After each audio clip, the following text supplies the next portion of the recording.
allegiance. I pledge allegiance to the flag of the United States of America and to the republic for which it stands, one nation, under God, indivisible, with liberty and justice for all. We'll review to begin the draft minutes of our previous meeting, June 20, 2020. I would make a motion to approve the minutes if there are no amendments, corrections to them. Board member second. Second. Thank you, Patricia. All in favor? Approved without amendment. And then the second set of minutes that we are to review is the portion of the zoning board of appeals minutes from the joint meeting that we had with the planning board held on July 7th, 2022. I would make a motion to approve those draft minutes with member second. Thanks, John. All in favor? Aye. Thanks. Approved without amendment. We'll review tonight's meeting for the regular meeting of the zoning board of appeals, July 18th, 2022. We have Atlas Renewables, it's a use variances, Shippey Lane and Rose Road, followed by Leon, use variance 660 Huzik Road. We have two new business applications, and we'll take them in order as they were received. The first is Mr. Frazier at 554 Brunswick Road, followed by Ms. Montgomery, who tonight has a representative for her, and that address is 575 Hines Avenue. So I ask the applicant representing Atlas Renewables. Thank you.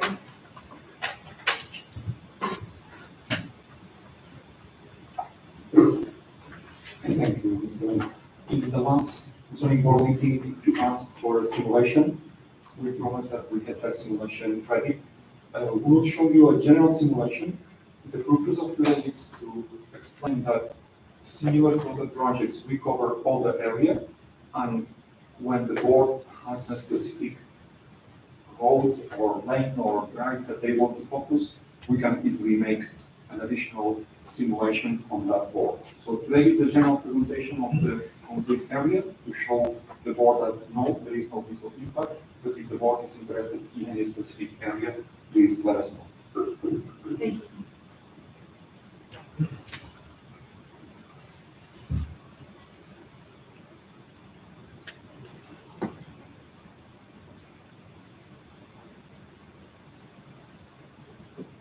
This is Sycamore Solar Farm, this is Brunswick Solar Farm, this is Oakwood, this is Brunswick Road. This is Sycamore, this is Chestnut Avenue. I can't hear you.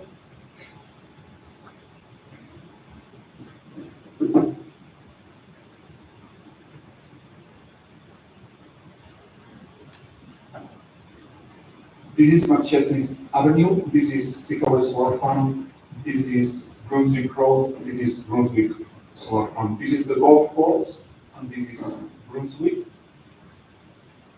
Solar Farm, and here on the top, this is Sycamore Solar Farm. We are trying to represent the different conditions, how it will represent during winter. This is from the golf course to the top. Don't consider that the elevation is so, this is not so steep, it's just a simulation, but to show that this is Brunswick, this is the golf course. We have made some simulations even from the golf course to make sure that the players do not see the solar farm. Happy to present this simulation. Again, today's intention was to show that we have represented the complete area, and now we're expecting that the board will ask us, please, I want to see similar to North Road, I want to see from this road, I want to see from this road, additional points on the simulation.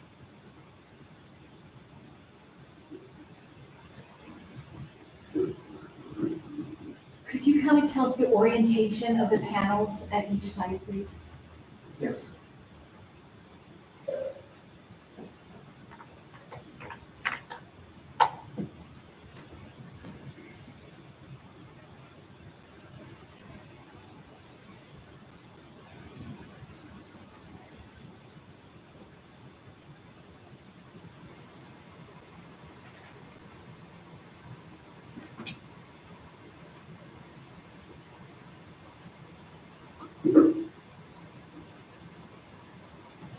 In this picture, this direction is east, this direction is west, this is south, and this is north.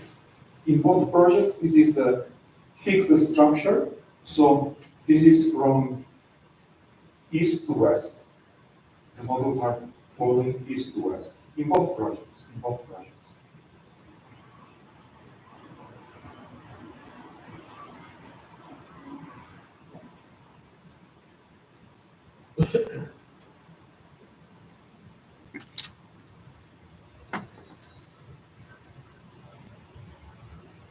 And the proposed panels that you're using, are they anti-glare? Yes, yes.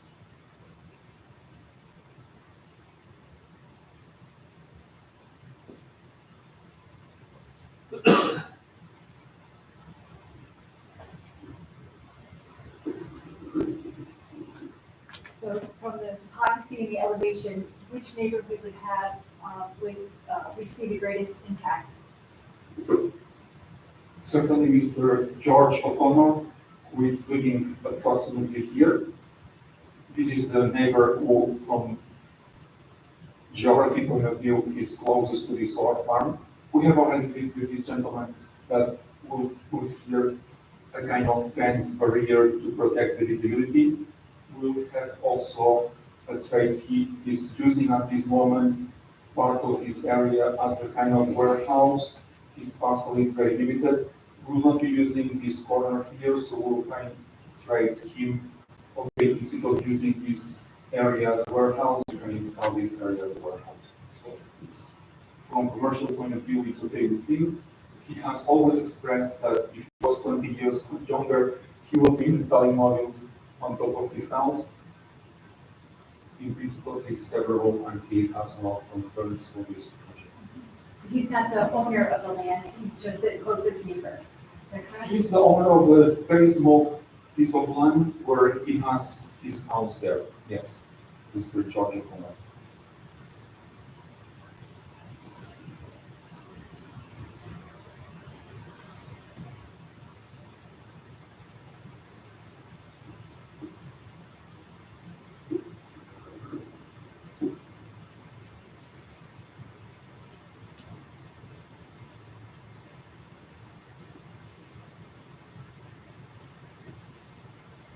I'm not sure the name of the apartments, the apartments on the Chesney? On Chesney Avenue. Yeah, that's right. Sugar Hill. Pardon me? Sugar Hill. Sugar Hill and then the Glen. Sugar Hill, the Glen. Well, I don't see it, but then, yeah. Sugar Hill, the Glen. I don't know. Even on home, where there is the Warsaw, there is the Hunt, this is McChesney Avenue extension. I'm sorry, where is it on the projector? Oh, okay.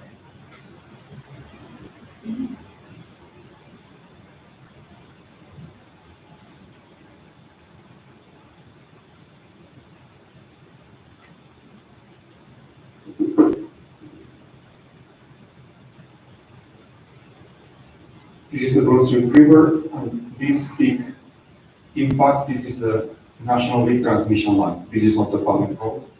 This is a transmission line. Here it starts the golf course. The golf course, we have been in multiple times in conversations with Mr. Dan Cardella, which is the CEO of the golf course.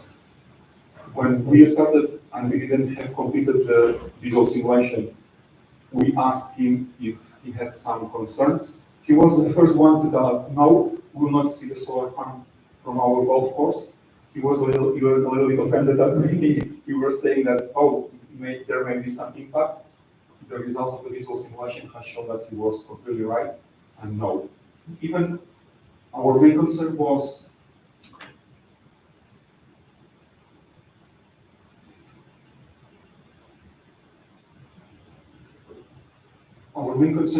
from here in this corridor, and the simulation shows that no.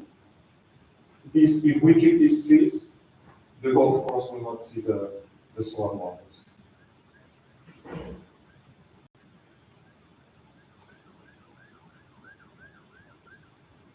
So there seems to be a greater vegetative area from Brunswick Road, to the Brunswick Road site, the Brunswick site, than from the McChesney Ed Extension site. Is there any simulation where we can see from that point of view? So, We will produce, I don't have it here, I don't have it specifically, but we will produce from McChesney Avenue. The advantage of McChesney Avenue is that, I'm talking by heart, but I think that this elevation is approximately 500, 490, 500, 510 feet. And McChesney Avenue, of course, it varies, but it's below this 490, 480. So from McChesney Avenue, you see above, and because we'll preserve these trees, they will not see behind the trees. But will they be able to see it from further up McChesney? There are a couple of houses that we have checked as well the simulation. These houses, the maximum elevation is 515 feet. Considering the trees, they will not see the solar modules. They will not see behind the solar modules. But what Yes. about in the winter time? In the Well- winter, On winter time, the modules will be facing south, so they will be behind. They will not see the blue color. They will not see, even if in winter time, these trees and this vegetation was not enough, they will see behind. So they will see maximum some steel structures. Again, I mean, we can run the simulation and we can show you in the worst conditions of winter what they can see.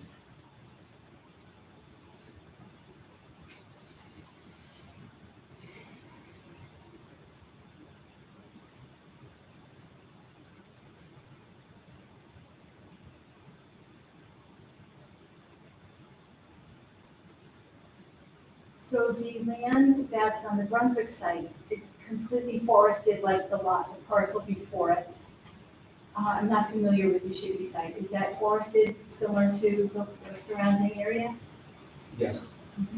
There is Chippy Lane, which is accessing from this 12, 15 feet road, which is accessing from the Brunswick Road.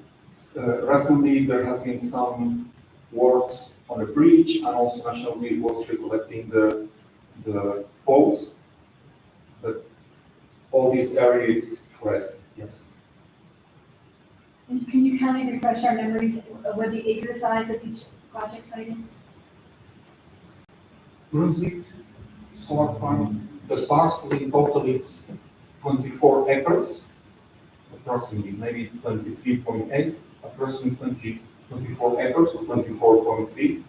And if I'm not wrong, we are using 14 acres for solar modules. Sycamore Solar Farm, if I'm not wrong, is 43 acres, and similarly, we are using 21 acres for solar modules. how many panels will be on each site? It's a good question, and let me put some comment here. As per today, as per next year, you know that the solar module technology is evolving. 2 years ago, each solar module was 440, 450 watt per module. The efficiency of the modules are increasing, and as per today, we can, in the best case, we can ask for 560, 570 watt module. For the next year, it's expected that maybe will be around the 600 watt module per module. So as per today, Chippy Lane Brunswick Solar Farm will be approximately 8,000 modules, and Sikaway will be approximately 10,500, 11,000 modules. Again, considering that today we are using this 570, 560, 580 watt module. Luis, do you know what the elevation of the houses are on your map and stuff there, but Brunswick Hills and Heatherbridge Road? I don't know how far out your topo map goes, but This area, yeah, just a lot of that is Brunswick Hills, and they're pretty high up in elevation. this is more elevated than the Brunswick Road. I don't know by heart, but I would say that this is 440, 420, considering that the peak will be approximately 520. So there is the river, and so from north to south, after the river, there is a slope. But on the other, I'm talking about the other one, Sickaway Solar. From, These houses. in the other direction, yep. So from there, looking towards Sickaway Solar, are they at a higher elevation than Sickaway Solar is? I'm not sure.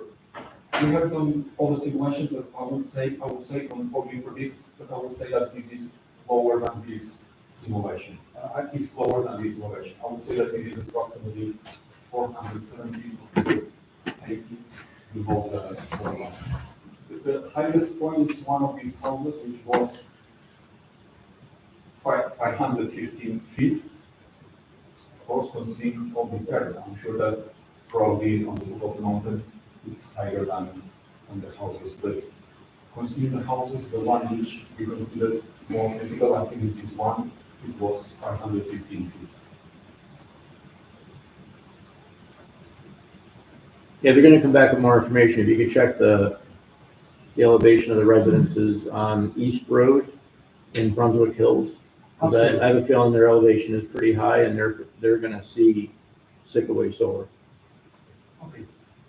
If it's okay with the board, we'll come with a simulation specifically from Manchester Avenue, and then even in this drawing, we will produce different levels to show which is the elevation of each of the houses compared to the elevation of the Sickaway Solar farm.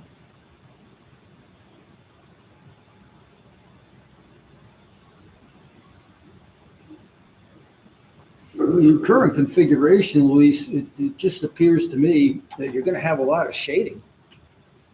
You haven't cut the forest back, you know. For Brunswick Solar Farm, absolutely, this is only a representation, and all the perimeter will leave a farther perimeter. So probably this is calculating 5 megawatt, or 5.3 megawatt, and DC, so 4.6 megawatt AC. You are correct that probably we'll have to produce on the east, on the west. On the north and the south, we are quite okay, but on the east and the west, morning and evenings, that will be an impact. You're right.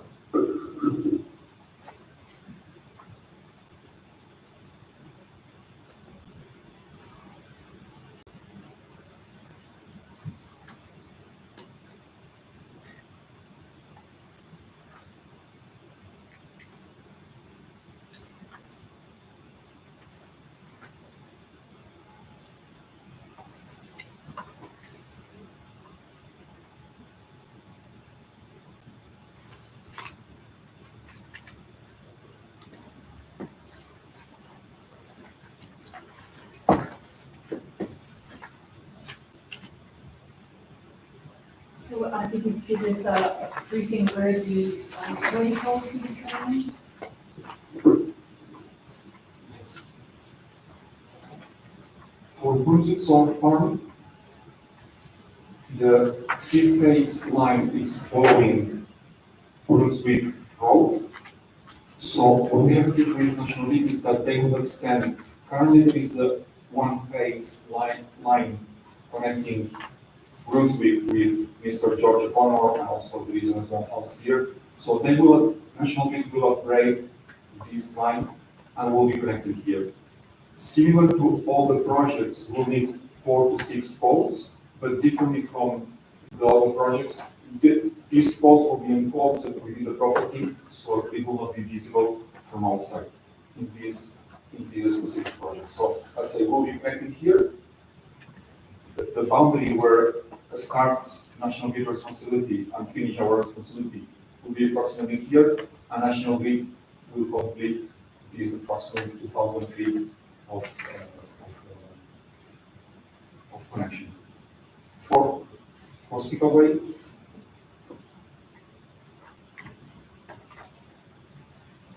if I'm not wrong, Sickaway substation is probably around here. There are some National Grid transmission lines and distribution lines all these are different lines. We are connecting here. We are connecting here in a distribution line specifically. So similarly, our poles will be here and will be connecting in this point On their property or on your property? in our property. Or let's say there is a national grid pole here within the corridor. Right. Our last pole will be here within our property, and then the last 50 feet or 100 feet that will be covered by national grid. The boundary of the property will be within our property, where it finish our responsibility, where it starts national grid responsibility, finish in our property. So then just to review, there'll be no additional utility poles down Shippey Lane. It'll just be concentrated at the connection by your property. Correct.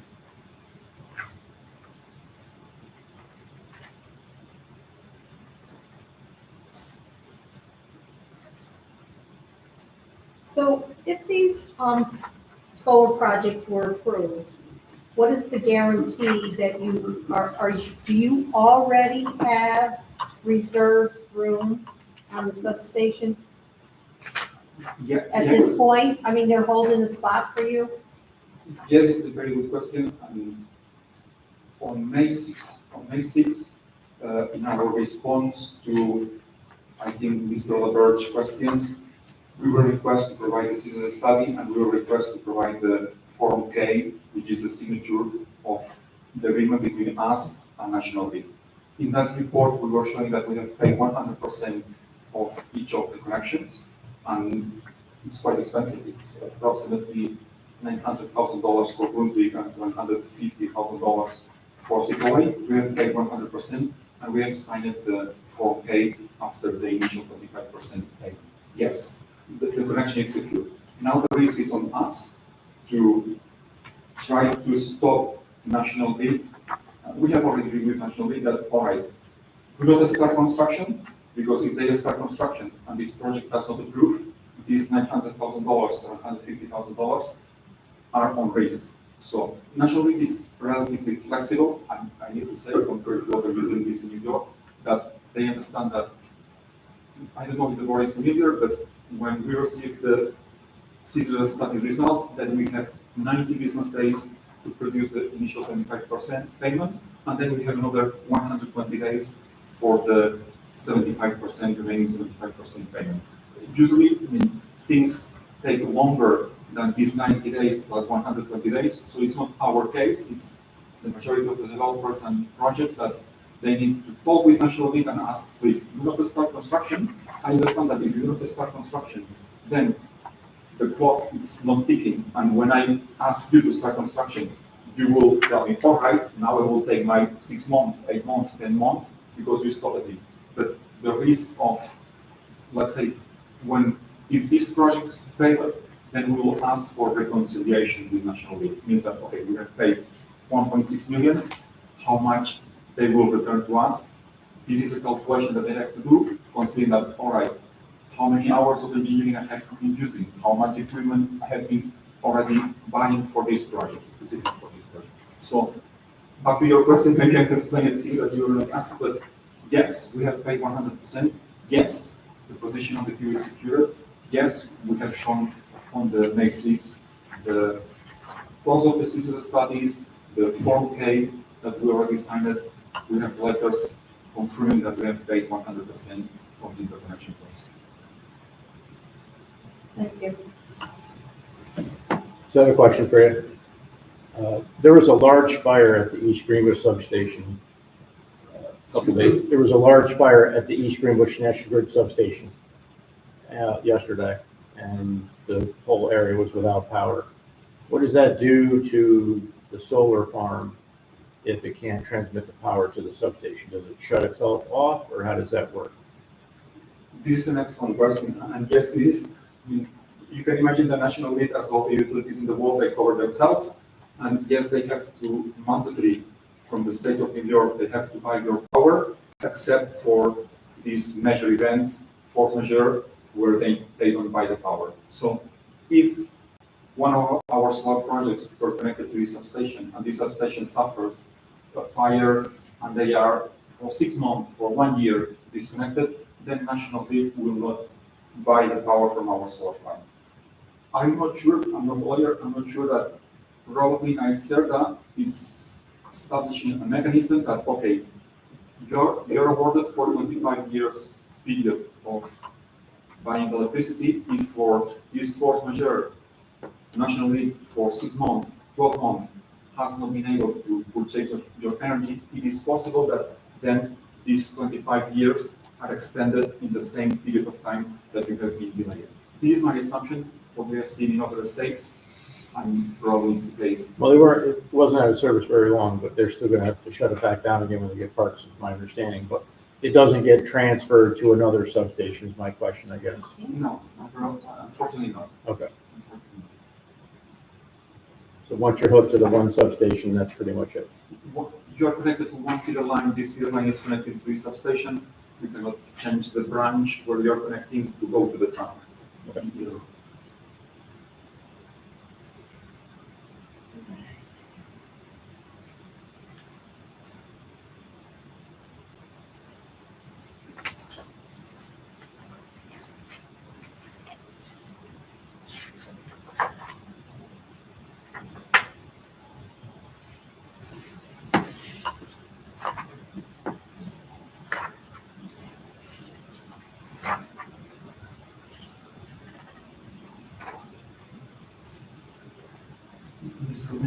In addition to Manchester Avenue, is the board interested in simulations from other places? So I believe member Linda asked for the Heather Ridge, Okay. Brunswick Hills, Okay. in addition to the Chesapeake extension. Yeah, definitely from East Road looking east. Okay. Understood.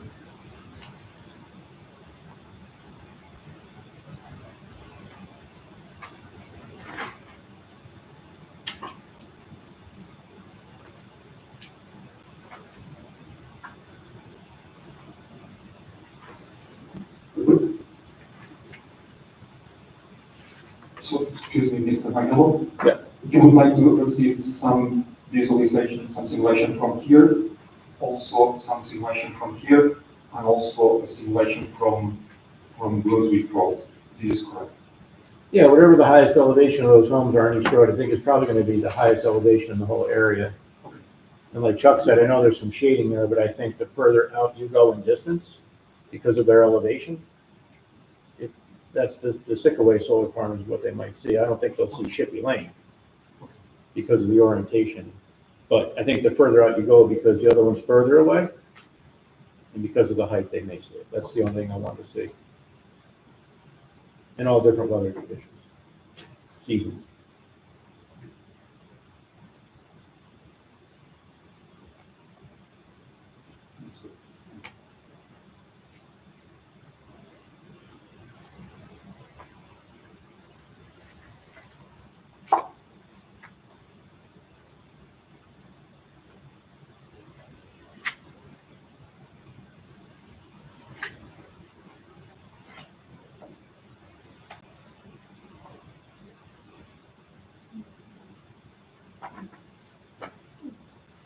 So I appreciate, the board appreciates that presentation. Yes, moving forward, at our next meeting in August, if you're going to provide those new simulations that were requested. Meeting numbers will be approximately probably The date is- 16 or 15. John. For August, the third Monday is the 15th. 15. Yep. Right, and we'll also note for the record that my office is still reviewing the submission presented by Dave Brennan on the public utility use variance, and we'll have some further discussion at your August meeting as well.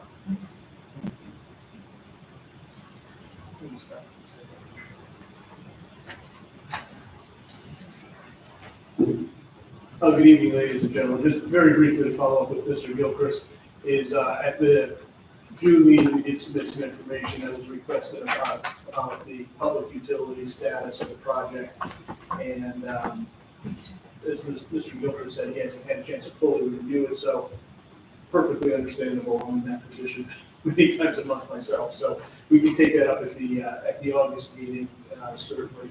I was going to ask about scheduling a public hearing. I don't think that's the right request today, certainly not after hearing the specific request for some additional viewshed information. And so I think what I would like to do is save that and talk about it at the August meeting after you take a look at those renderings. And we'll assume that Louis can prepare those and bring them with us in August and have you have a chance to look at them. And if you're satisfied with them, I think, just to give you a little preview, I think we'll be asking about a public hearing in the coming months. In part because the public utility use variance standard speaks to this standard that's a little bit flexible, in part with respect to the impact on the surrounding community. And so when the impact is minimal, the standards correspondingly reduced. And what we've been suggesting, I think we need to show you some further simulations that these are not going to be visible to the community in such a way to cause an impact. So we'd like to show that and then hear from the public as well that they agree or disagree with that. But I don't, obviously after tonight's discussion, I don't think we're there to schedule it, but we'll certainly be talking about it in a subsequent meeting. Okay. Can I Thank you very just much. make one comment?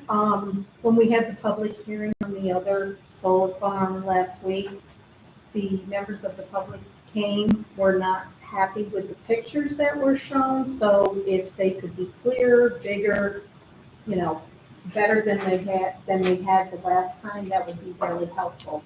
Okay. And that was, one of the comments that they did make. They weren't happy with the presentation. And I wasn't there, so was it like on a screen like this, or was it? Yes, because the pictures were very hard to see. They weren't, it was very hard for the people of the public to see the pictures and what was being presented. Understood. So when we get to a public hearing on these, we will polish and fine tune that and see if we can learn from the last one and improve upon the presentation. And it may be something that we need to focus on putting them on the town's website or possibly an external website so people can look at them on their own computers, because it wasn't 2 years ago we were bringing stuff in on 2x3 post-it boards, and I always for years thought that was useless. You could barely see it, let alone someone here. We're doing it on the screens now, but even that has its limitations. So we'll work on that so people can take a good look at that for sure. Okay, that would be helpful. Thank you. Okay, thank you for the comment. Andy, what other actions does the planning board do they have for this project? Where do they stand with it? Actually, on these two sites, these are not in front of the planning board yet. They're here for consideration of the use variance. Right now, there are proposed uses that are not consistent with the zoning law, so this has not progressed to the planning board, so the board reviews and acts on the use variance applications. All right, thank you all. We'll see you in August. Okay, thank you very much. Take care.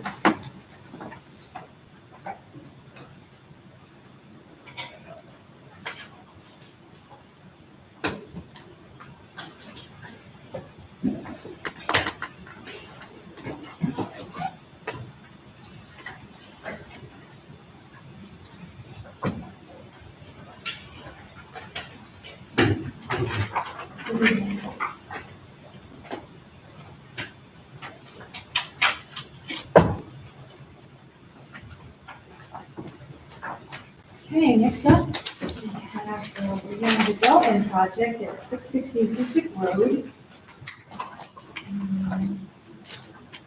This is for a use variance application for expanded parking, which is proposed for a lot where parking is not an allowable use. So, yeah, good evening. We haven't seen you in a while. It's good to see you and kind Yes, of catch up. Walt Litton from MJ Engineering representing Dave Leon. Just to bring you up to speed, planning board wise, we had a public hearing back, I believe it was June 16th, for the entire project. We did receive, I believe there's 2 members of the public that came out that had questions, mostly regarding the proposed coffee shop site plan. We addressed those to the planning board. They were presented at the July 7th planning board meeting a couple weeks ago. I was not there, my colleague Dennis Lynch was there, went over the comments of the letter with the planning board. There was no further comment. The planning board then went ahead to the seeker determination. They did declare negative declaration, basically what brought us here tonight. Since the seeker was determined, we were allowed to come back in front of the zoning board to move forward with the use variance request. Yeah, thank you.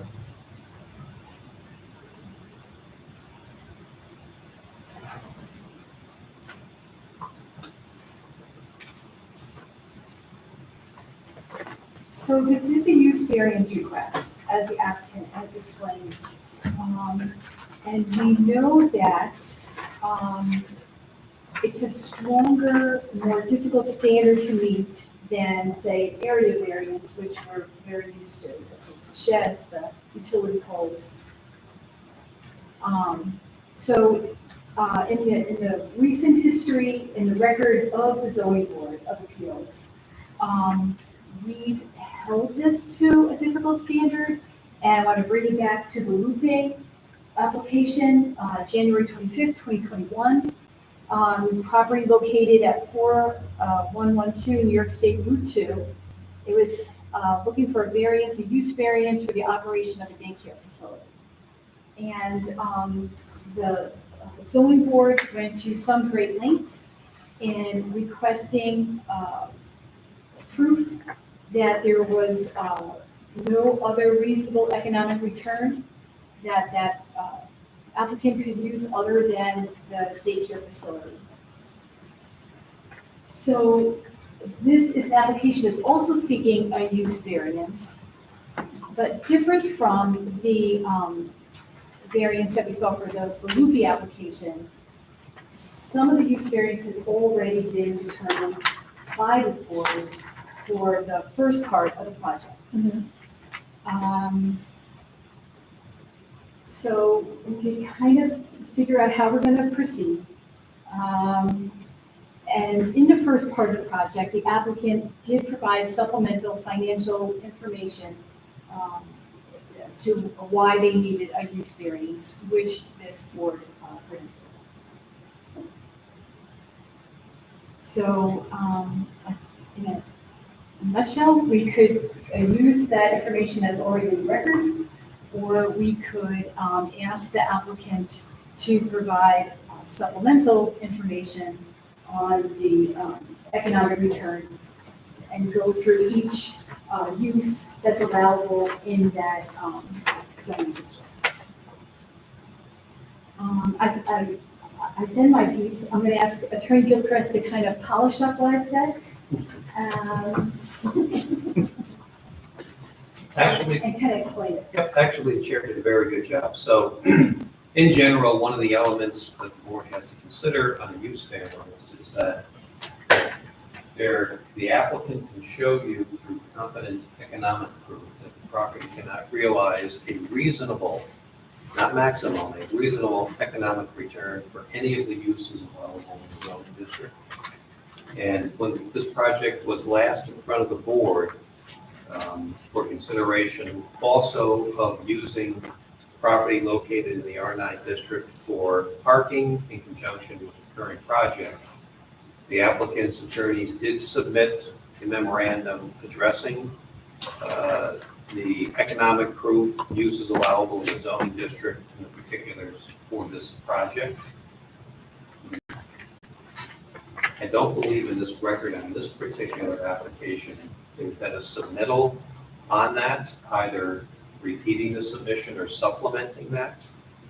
But again, I'll note for the record that for this project, for a requested use variance, for extension of parking area in the R9 zoning district. There is proof in the record which the applicant did submit and on which this board did rely of previously granted use variance. So as the chair indicated, it'd be my opinion that the board should look to the entire municipal record on that and rely on the earlier submission, or it's certainly within your discretion to say you'd like that supplemented for this particular property.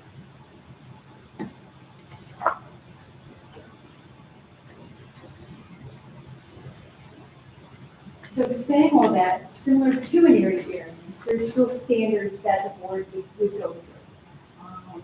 So we would explain why the applicant cannot realize a reasonable return from the property without the use variance. We would look at the alleged hardship to the applicant. We would look at whether or not it's a unique circumstance and whether or not it's self-created. So we're familiar on a monthly basis with some of these standards. It's not very often that we see a use variance.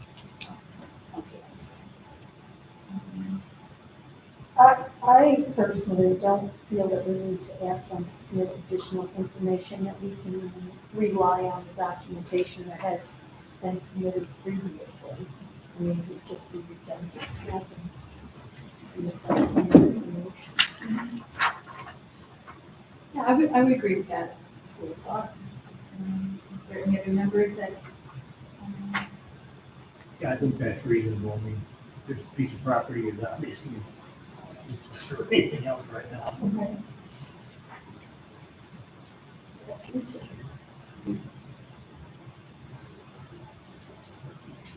John, do you have? No, I agree. One thing that just popped into my head is there gonna be, electronic vehicle charging stations on the site? They are, yes, there's 4 proposed. So 2 stations, each station has 2 parking spots. Oh, does that take care of all this when we're driving electric vehicles?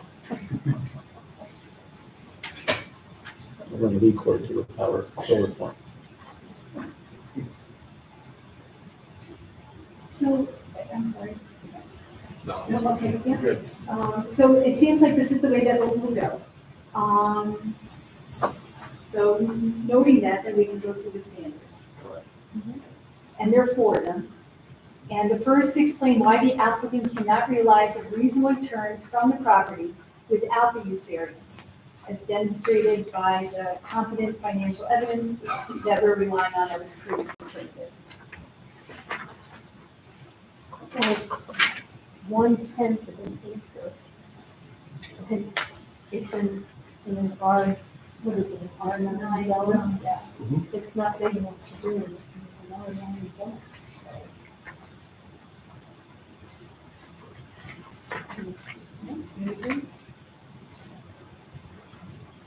And then the board's asked to explain how the alleged hardship relating to the property is unique and does not apply a substantial portion of the district or neighborhood.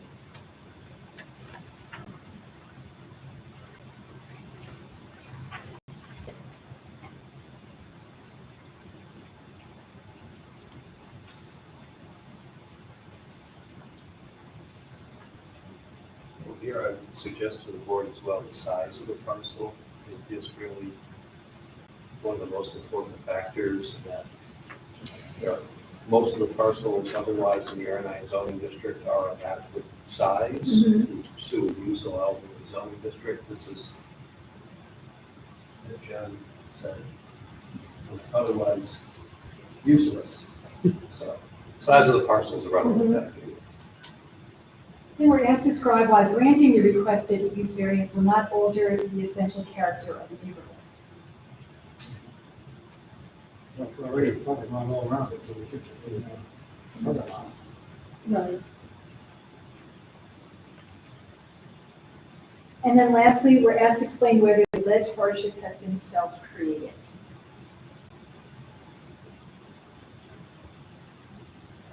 I think it's self-created because they've added additional structures to the property, but given the amount of spots that they're requesting, it's not excessive.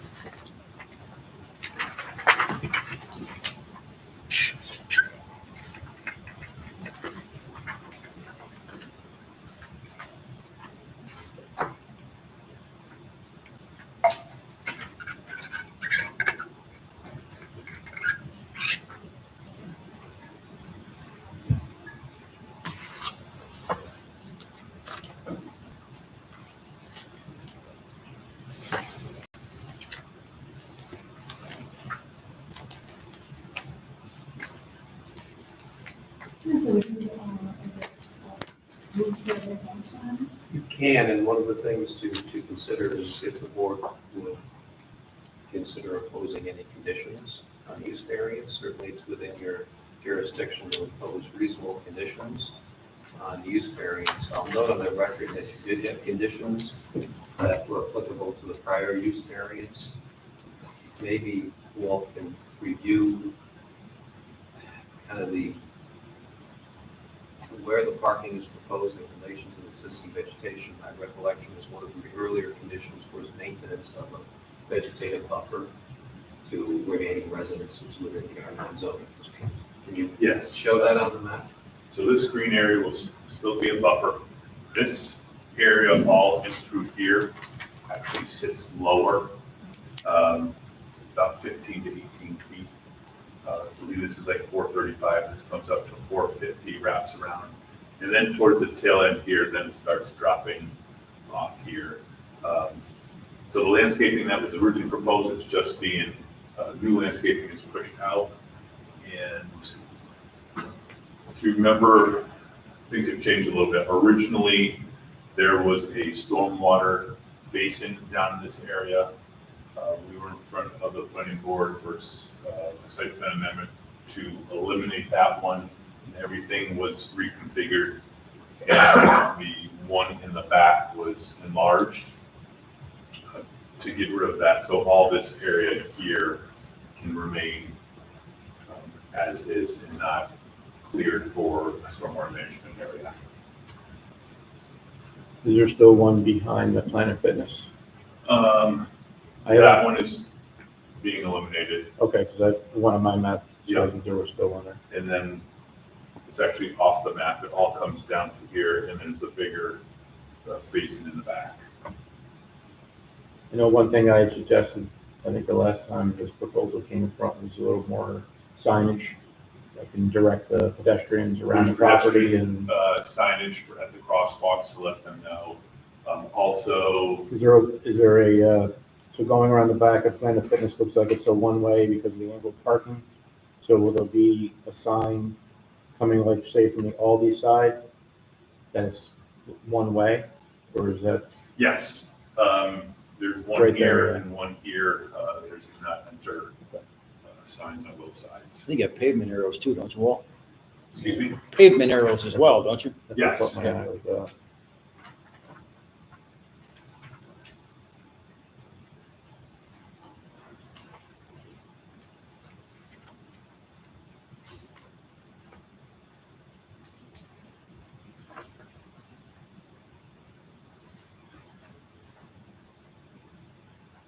So I guess, with no other further deliberation, we consider the balance between benefit to the applicant as weighed against any detriment to the community at large or the neighborhood in particular, to determine whether or not to grant this requested experience, noting the conditions of maintaining a vegetative buffer, allowing what's there, and installing new landscaping.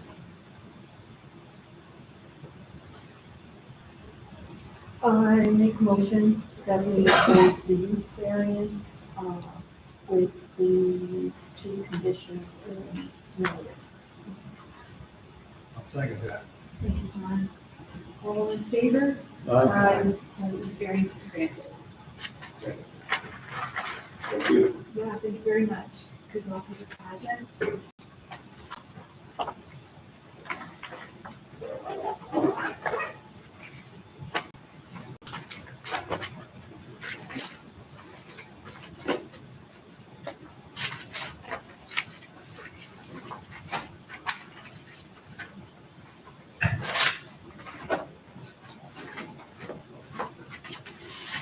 If I could add one thing after the cut, which would be absent the relocation of the stormwater basins, that any additional conditions on the prior use variance for the parking are repeated and reiterated.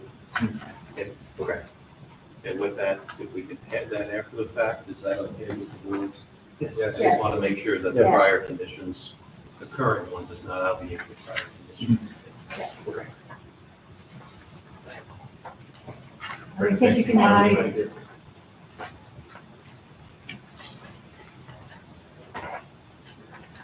Okay, now we move it to new business.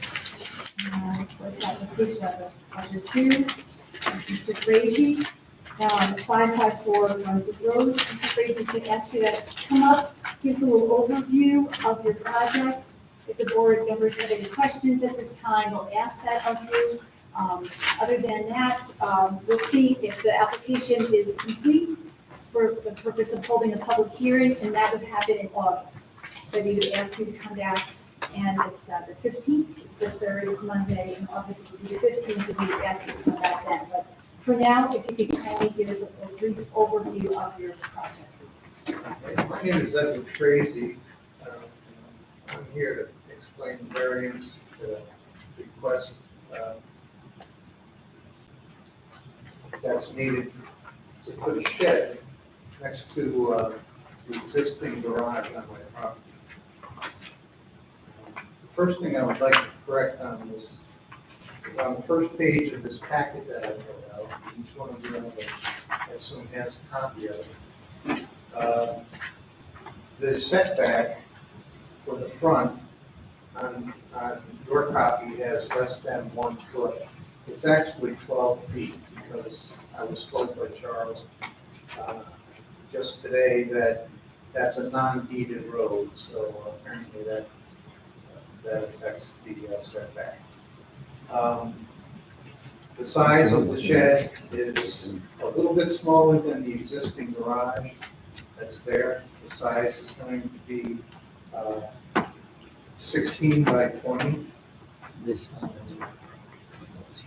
It will be the same distance from the road as the existing garage. It will also be the same color. All the trim will be the same color. It will have a garage door in front, just like the existing garage.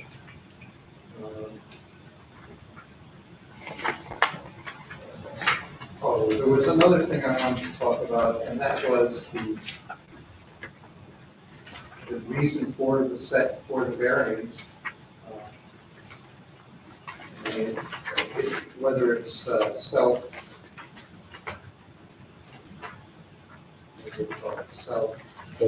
Difficulty is self-created. Self-created, right. It is self-created because it's really the most, the best place to put it on my property. Any place else would either reduce the parking for access to the house, or I'd have to put in a driveway, and that would put the cost out of range for what I can afford. I don't have anything else to say. If there's any questions, I'd be happy to try to answer them. Well, thank you for that overview, and I want to thank the building department. This is a very well put together application. Includes the drawing of the shed. The last page was a Google Earth shot, and the location of the shed and the dimensions of it are on that, are written on that. That's helpful too, thank you. So the current shed is 16 inches wide? The current garage is 16 inches wide, right, but it's 24 inches. The existing garage is 24 feet. And that's gonna stay, correct? Pardon? That's gonna stay, you're gonna build this and keep the garage as well, Right. Okay. I'm adding this. adding to it. Yep. Yes. So I'm not understanding. So that's the original. That's the original garage. That's gonna stay, That's gonna so stay. he's adding a second structure. What's this 16? That's the width of the shed. That's what I just asked. So what's this 20? That's the depth. 20 foot. I didn't see over here, I'm looking over there, but I don't see that. I'm looking this way. 16 inches wide. Well, I think it's at it. I'm not getting this. So He couldn't fit the 20, so I think it's up to the side. this is 16 feet, this is 20 feet, and that's what he's trying to do. Oh, shoot. Right. That dimension should be inside these lines, so you couldn't fit in there. Yes. We put it out there, so there's- All right. As long as they understand.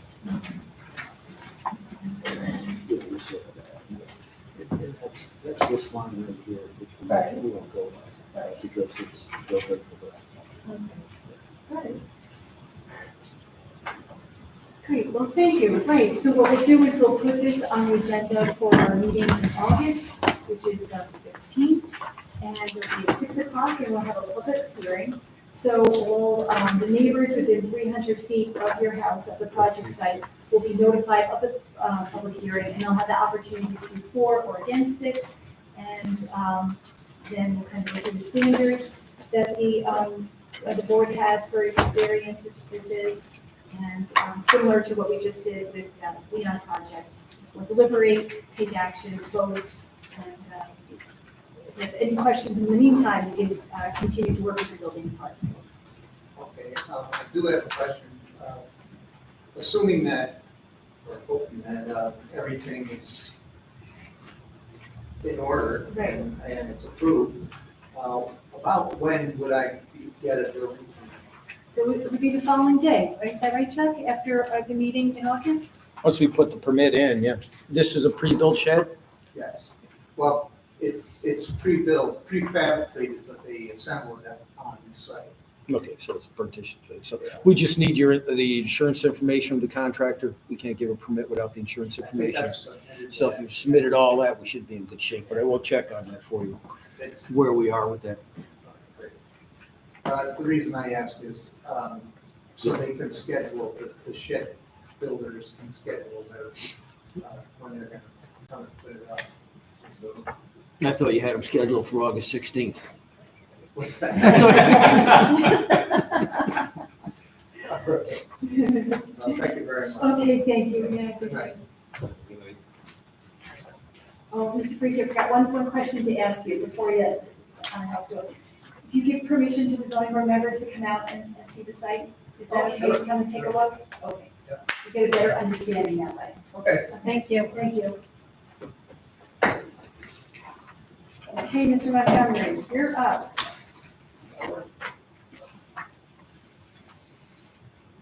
Yeah, thank you. And this is Ryan Montgomery, who's received an email from the applicant Carrie Montgomery that is free to speak on her behalf and her application. Thank you. So if you just want to give us an overview of the project, we have the application in front of us. Carrie is wanting to build an accessory structure on the side of her house.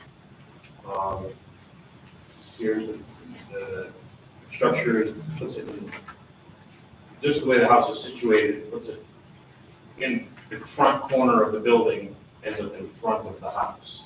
Just by the orientation and by the rules, I guess it's, that's not allowed, I guess that's what they're asking for. That's right, so you're, it's an accessory structure in front of a primary structure.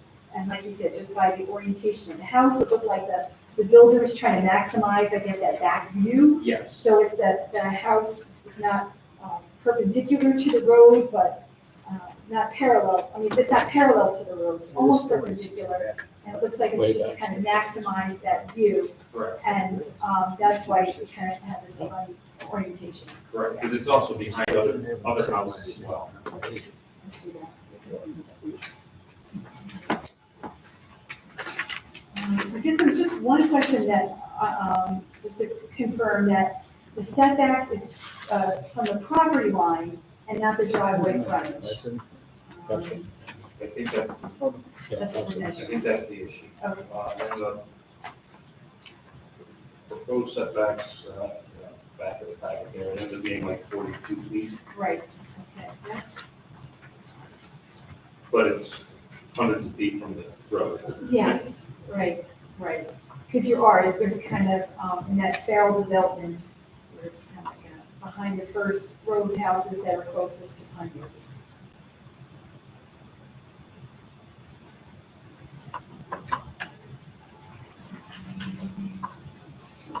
What was the separation distance, do you know, between the building and the house? I think it's like 6 feet It's just enough to be able to, I think it's 4 to 6 feet, somewhere in that area. I don't know off the top of my head. It's Metal just building, What's that? metal building, No, the building. Does it have to be 10? Is there a 10? depending upon size. If it's metal, he's good. Okay, Yeah, Uh, yeah, you're okay with non-combustible. okay. So this is, that little spot in between is like 6 feet? It's 4 or 6 feet, it's just enough to, go with snow blowing and stuff. in between. You say, what are the prevailing winds there? She's been there a couple of winters. Is that gonna pack up with snow or? No, I think it'll actually clear and help. It will? Okay. What's the height? It's 25 by 26 is the That's- size of the building? Oh, it says 10 feet. It's 10 feet tall? Where, That's what's on the application. where, I didn't see that. Which doesn't seem very tall. I think that might be the wall, I think, but it would make it like probably 12, 13 feet high, which would be less than a house. 10 feet, maximum height 10. So it's on the third page of the application, under the required influence values.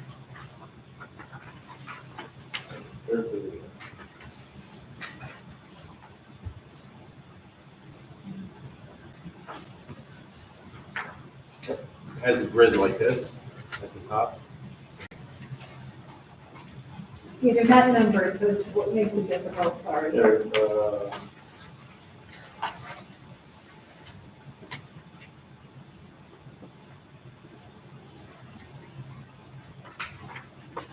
That's what I think, yeah, I think it has 8-foot walls on there, I have to say it's like probably 12 feet, 13 feet at the most, because they don't have a really steep roof edge on. Okay.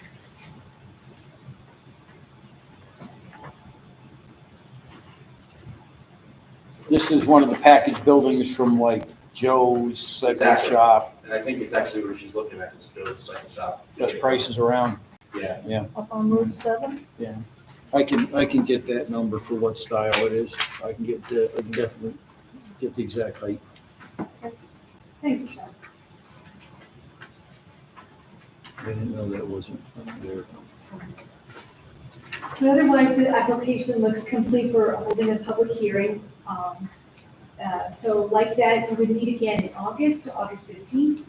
And a notice will be sent out to the neighbors of Ms. Montgomery within 300 feet of this project site, and they can speak for or against it.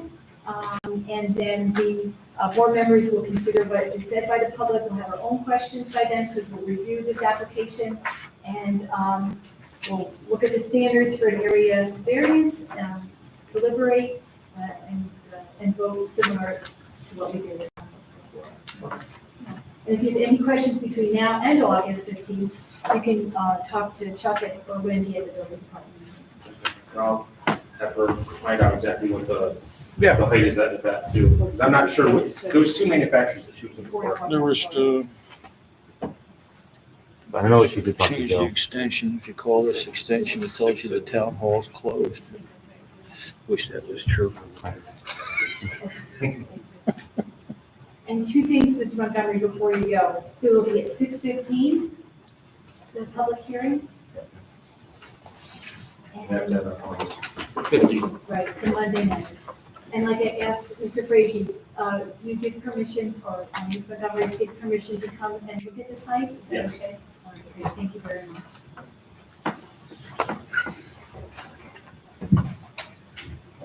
Unfortunately, we don't know. Yeah, there you go. Well, thank you. Okay, You're thank you. welcome. Take care. See you in August.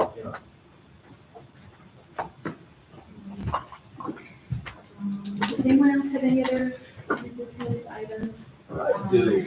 Do? Yes. Okay. I am trying to get my head around how we are going to do the landscaping plan for Hannaford. And how I am going to query each neighbor, or if that is even necessary, if I am just going to go by the existing landscaping plan. It seems that the resolution states we'll go lot by lot. And there is a landscaping plan out that has, different type of mostly conifers in the area to visually block that.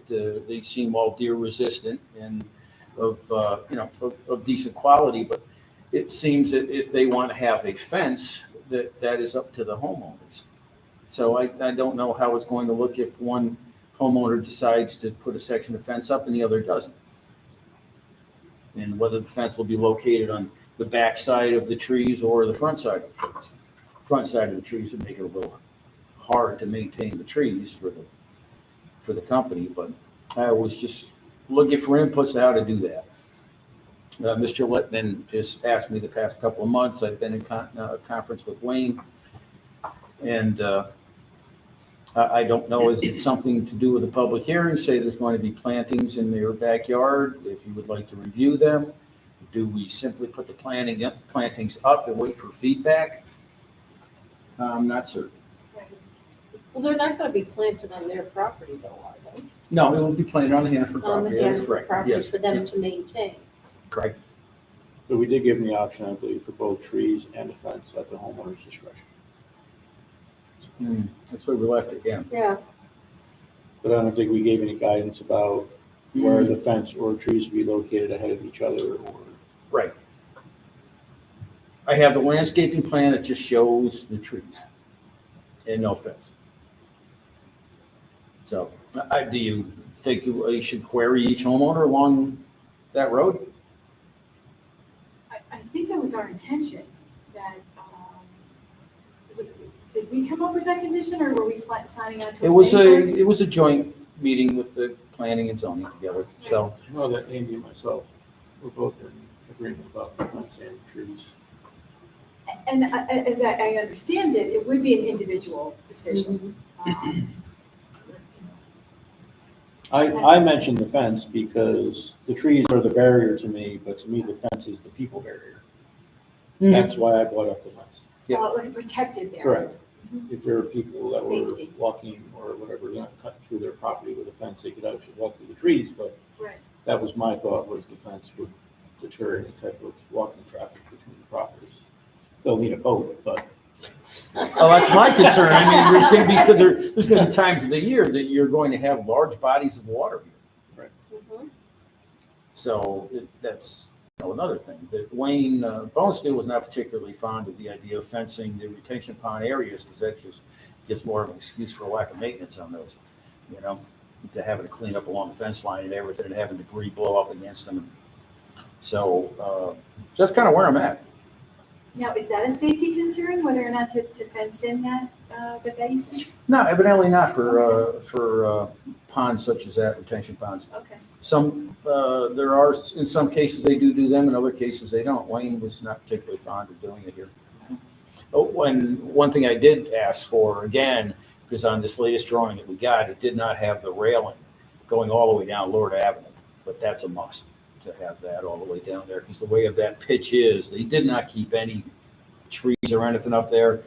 The way that pitch is, that would be perfect for a car to roll over, to roll right down into that. So, Other than a drought, is it expected that there's always going to be water in there to some degree? springtime, when you Just have springtime? when you have the ground frozen and you get a melt, that is when you're going to get your maximum water flow, when you have absolutely, very little perking through.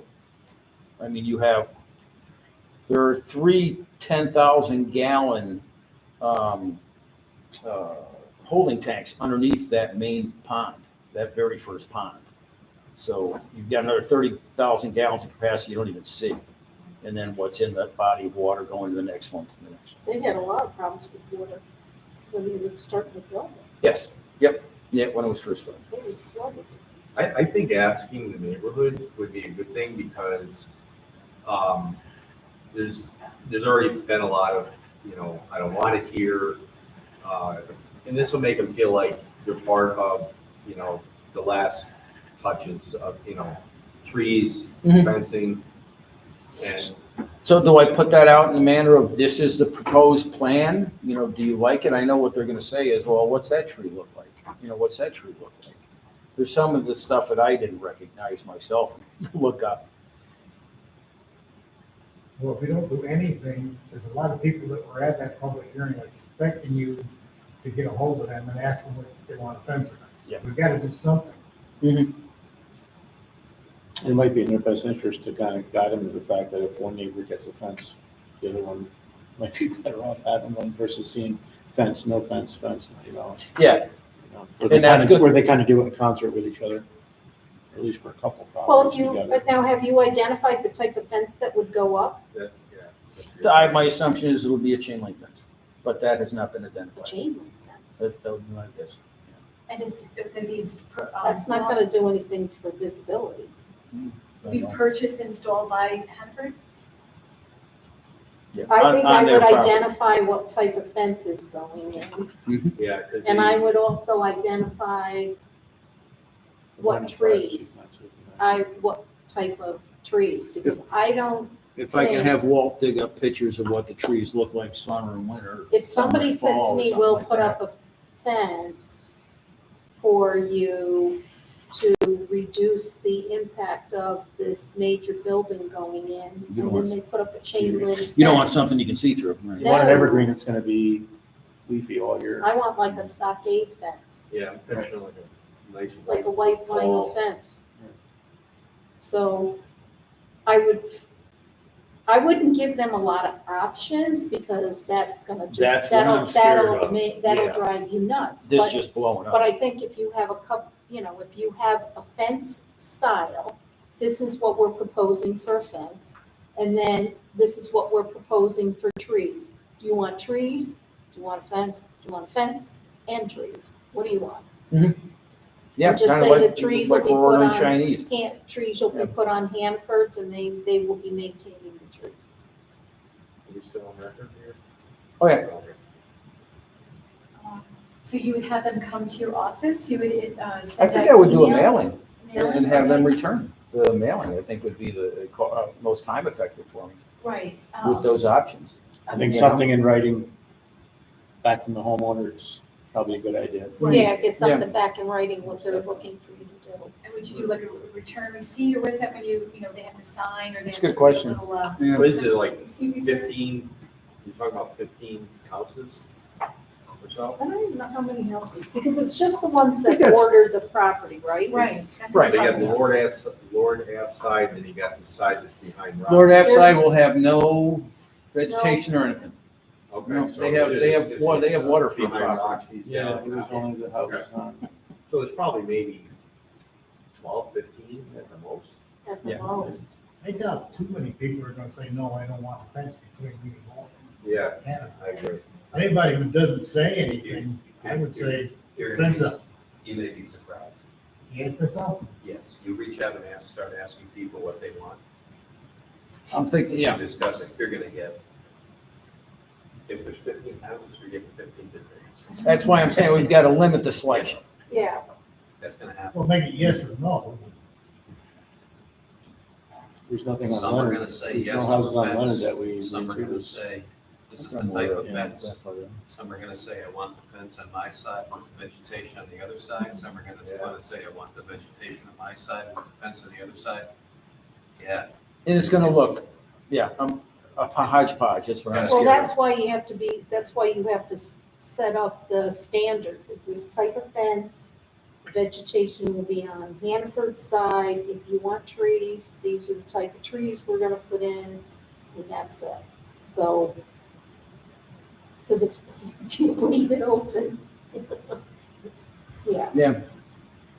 I can come up with something. And the height of the trees too, that you're gonna. Yeah, because it'll be Somebody will all- want a 6-foot tree and.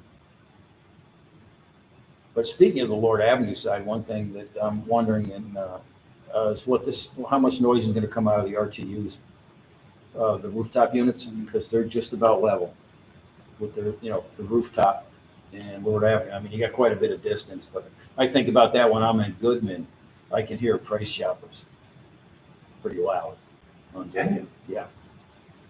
Like, you talking about air conditioning units? Yeah, air Something like that? conditioning, cooling condensers, So yeah. Lord Avenue, what's on Lord Avenue? It's only the braces, it's the brace. No, the right side houses. Yeah, go, yeah. Huh? Well, those houses on the right hand side of Lord Avenue, when you go down Lord, is what he's talking about. Oh. And we didn't really take that in consideration because we feel that Oh, they were yeah. really adjoining because Lord Avenue separated the two of them. So we didn't really. Well, plus they were higher too. Oh. Yeah, is that gonna be a 20, well, I guess it wouldn't matter, they're gonna be running all the time, even if it's not 24 hour.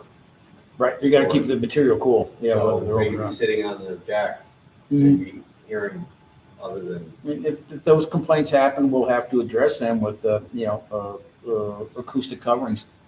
I was gonna say, is the elevation of the roof, I couldn't remember, I'm trying to think about it off the top of my head, if the, They're at 20, this side of the roof has a parapet that blocks some of that. most everybody They does. couldn't plant any trees along Ward Avenue? It's all pine.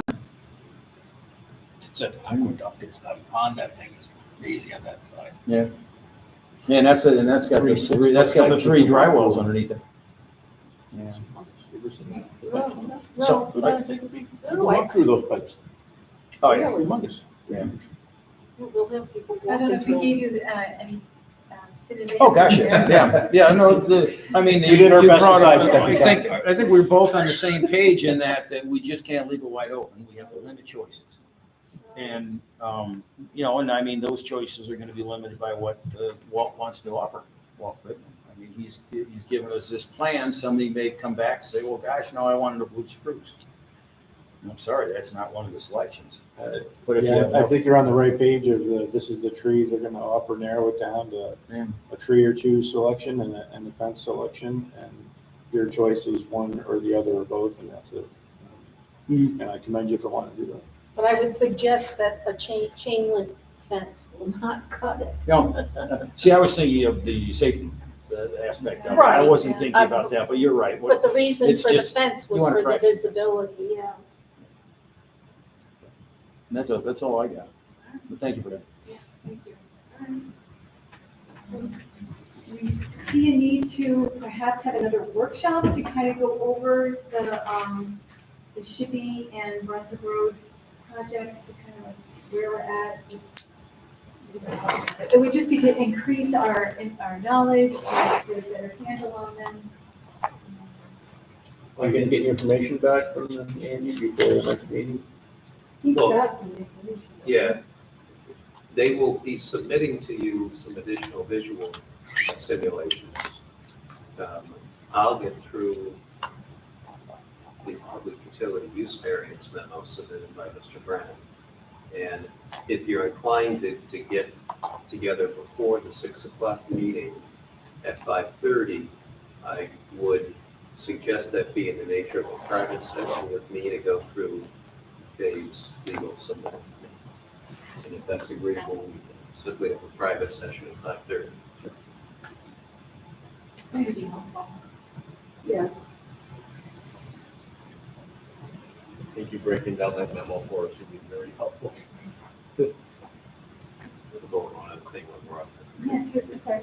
Any other new business? I make a motion to adjourn tonight's meeting with a number second. Second. Yeah, all in favor? Aye. Meeting is closed. Thank you. Just kind of as a heads up, there